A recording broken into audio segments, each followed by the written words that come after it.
哭到停不住，講到未來，只有懷疑與懷疑，邊個令你從此推翻對愛情那些宗旨？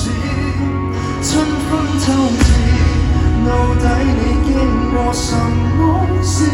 溫柔像你，已長滿尖角和尖刺，可算快樂，我亦有些難啟齒。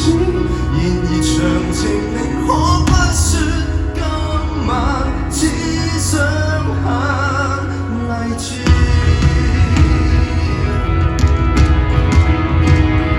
夜太黑，太渴望被人擁抱，在陷進必輸的戀愛圈套，條文共你一早參加已知道，既發錯愛又怪誰？